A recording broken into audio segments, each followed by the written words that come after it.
TET mandatory না mandatory নয়, এই নিয়ে একটি গুরুত্বপূর্ণ আপডেট উঠে এসেছে। সুপ্রিম কোর্টে আগামীকালই টেট মামলাটি উঠছে। সেখানে এই মামলায় বড়সড় রদবদলের সম্ভাবনা দেখা দিচ্ছে। স্বস্তি পাবেন হাজার হাজার শিক্ষক।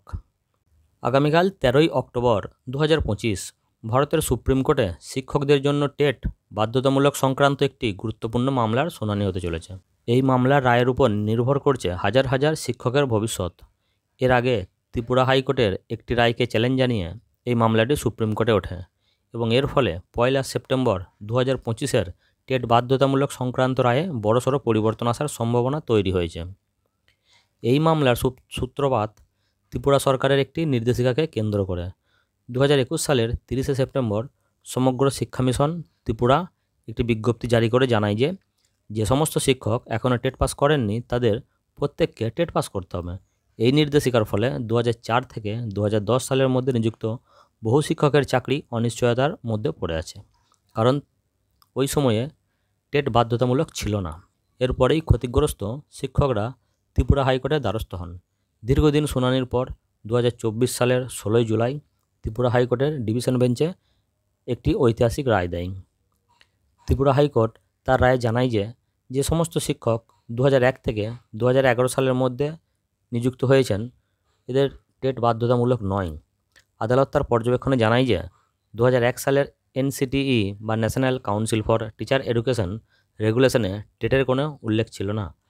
2010 সালের পর থেকে RTE অর্থাৎ রাইট টু এডুকেশন আইন কার্যকর হওয়ার পর টেট বাধ্যতামূলক করা হয়। হাইকোর্ট আরও জানায় যে সমস্ত শিক্ষক দীর্ঘদিন ধরে চাকরি করছেন এদের ক্ষেত্রে এই নতুন নিয়ম কার্যকর করা যুক্তিসঙ্গত নয়। আদালত রাজ্য সরকারকে নির্দেশ দেয় এই সমস্ত শিক্ষকদের চাকরি সুনিশ্চিত করতে হবে এবং তাদের সমস্ত বকেয়া সুযোগ সুবিধা প্রদান করতে হবে। ত্রিপুরা হাইকোর্টের এই রায়কে চ্যালেঞ্জ জানিয়ে রাজ্য সরকার সুপ্রিম কোর্টে একটি স্পেশাল লিভ পিটিশন বা SLP দায়ের করে। আগামীকাল বিচারপতি দীপঙ্কর দত্ত এবং বিচারপতি অগাস্টিন জর্জ মাসি এর বেঞ্চে এই মামলার শুনানি হবে। এর আগে এই বেঞ্চই 1 সেপ্টেম্বর 2025 টেট বাধ্যতামূলক সংক্রান্ত রায় দিয়েছিল। তাই আগামীকালের শুনানি অত্যন্ত তাৎপর্যপূর্ণ হতে চলেছে। যদি সুপ্রিম কোর্ট ত্রিপুরা হাইকোর্টের রায় বহাল রাখে তাহলে দেশজুড়ে হাজার হাজার শিক্ষক যারা টেট পাস না করে দীর্ঘদিন ধরে চাকরি করেছেন তারা স্বস্তি পাবেন।